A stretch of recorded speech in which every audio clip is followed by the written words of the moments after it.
Okay, so I've been working on the PC1512. The base unit is absolutely fine and works no problem at all. However, the monitor has let rip, and essentially I've been chasing a fault where it will power the base unit but not actually bring up the high voltage on the tube. So I'm still working on that. So that's a separate thing right now. Over here I've got the Amstrad PC1640 I recently purchased. I've had it all working actually quite well.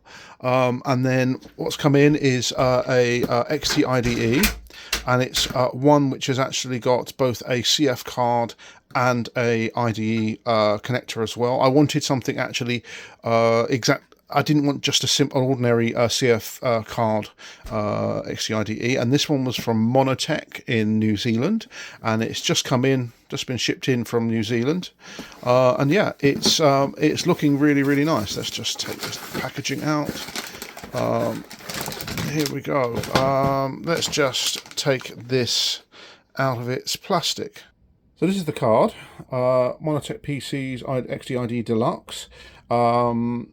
It wasn't too expensive either. So it's got the CF card just here. It's got an IDE here, so you can have one CF card and one either physical hard drive or another CF card unit there. It will also power the CF card through the IDE connector using that little switch there, a little switch down there.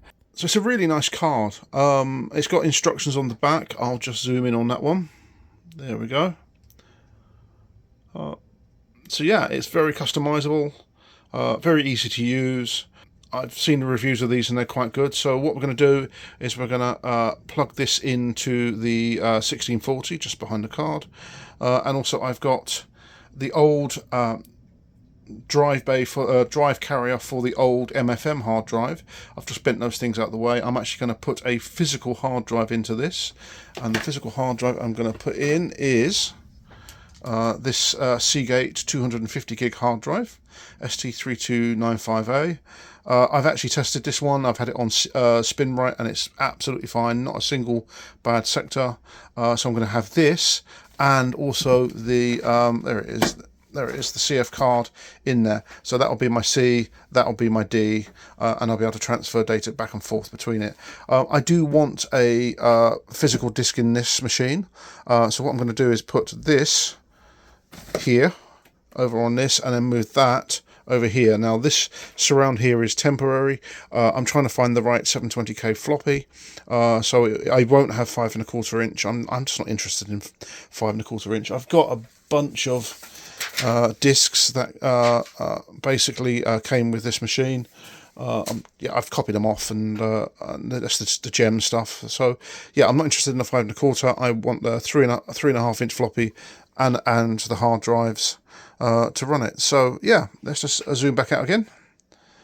Yeah, it's going to be interesting. Let's put this into the machine and see whether it works. So it's literally just come in. So it's taken like 3 weeks to get here. Okay, so we're going to put this in, which means taking the PC apart.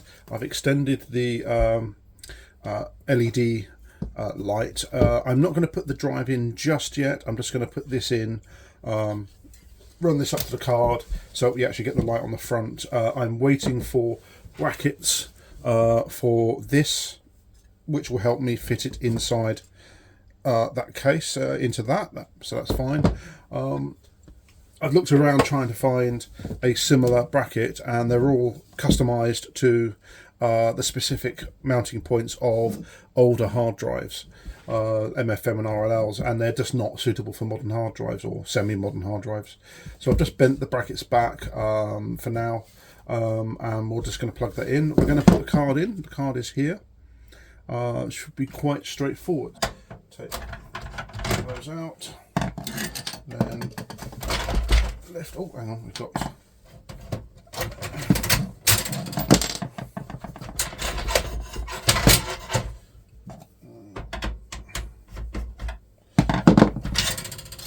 There we go.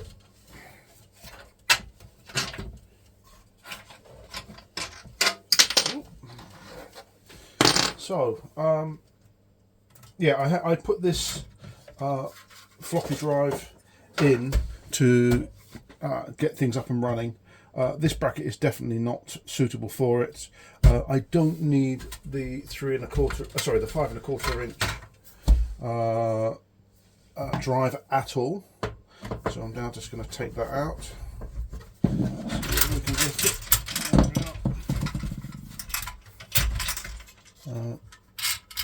Get that. So we're going to take that drive out of that cage. Yeah. So we don't need this anymore. Again, this is a drive. I can't remember where it come from.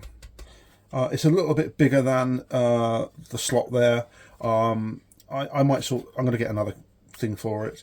On it. So yeah, I'm just going to take this out of. Let's put this into this case.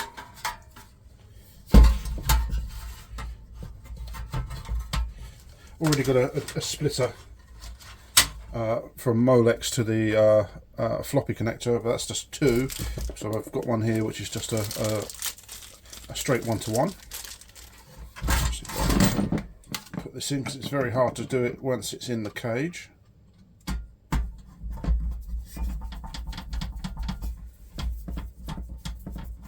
Just put this back in.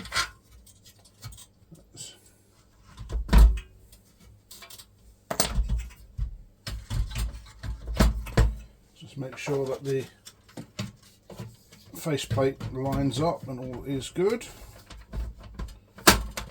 Oh yeah, that's fine.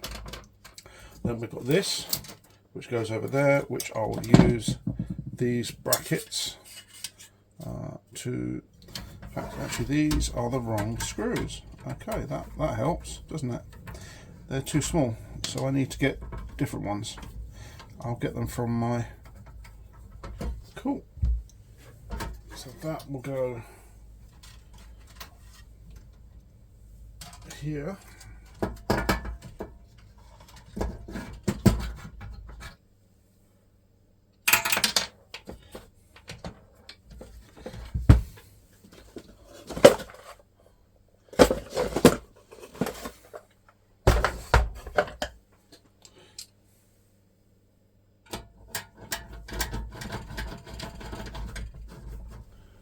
Okay, so the floppy drive is in, the hard drive bracket is there. I have been very tempted with just sliding this and putting it there for now with something just to protect it. That is something I might actually do underneath there. Maybe a bit of bubble wrap. Let's see whether I can get this. Oh, I'm all fingers and thumbs today.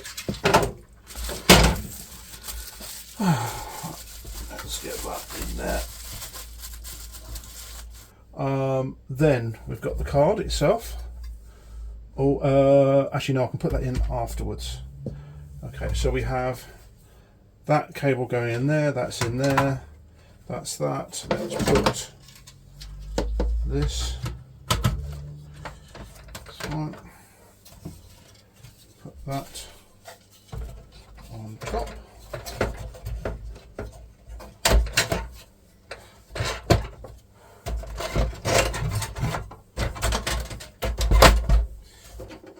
So I'm going to start the card off with the SD card as the primary and the IDE as a secondary. I'm going to copy the data across from the SD card, the pre-prepared one I've done earlier, and then you switch that little switch there, that little dip switch there, and it will then flip them. So internal is C, that is D. So we've also got the power LED, and I'm not entirely sure. Sorry, not hard drive LED, I should say. Not entirely sure what polarity it is, but we'll have a go. Put the monitor back on, and let's plug it back in and see what we get. Oh, hang on, card. So we've got. Let's put it that way. Cool, that looks good. Let's put the cover back on there. Don't need to access that. Plug that in. Power on. Oh yeah, we've got it in the right way. The little light flashes. Lexar flash, good. Does it boot? Do we get the light? Yeah, look, we get, hey. Let's see what we get. Nice. Right, okay, so we do have a working CF card. XTIDE. I just got to sort out the D drive, which I'm going to do in just a second. I've got to go off and do a few things. Yeah, so that seems to work. I've got the CF card working, so I'm going to get the hard drive working on that one. I can actually hear it, and I can even feel it, which is good. And it has been detected. It's just the drive slave thing, so I'm just letting this run through, checking the card. We can cancel that, and we can also map it so we can actually see a nice pretty picture of the hard drive. Yep, the hard drive is just flickering away, and there we go. So yeah, so we've already got quite a bit of stuff on there on this SD card. So we've got things like WordStar, WordPerfect, QBasic, Loco. So yeah, just going to get the hard drive working and make it copy the data across from the flash drive, and then make it bootable, and then make the 250 meg hard drive the C, and the flash drive the one gig as the D.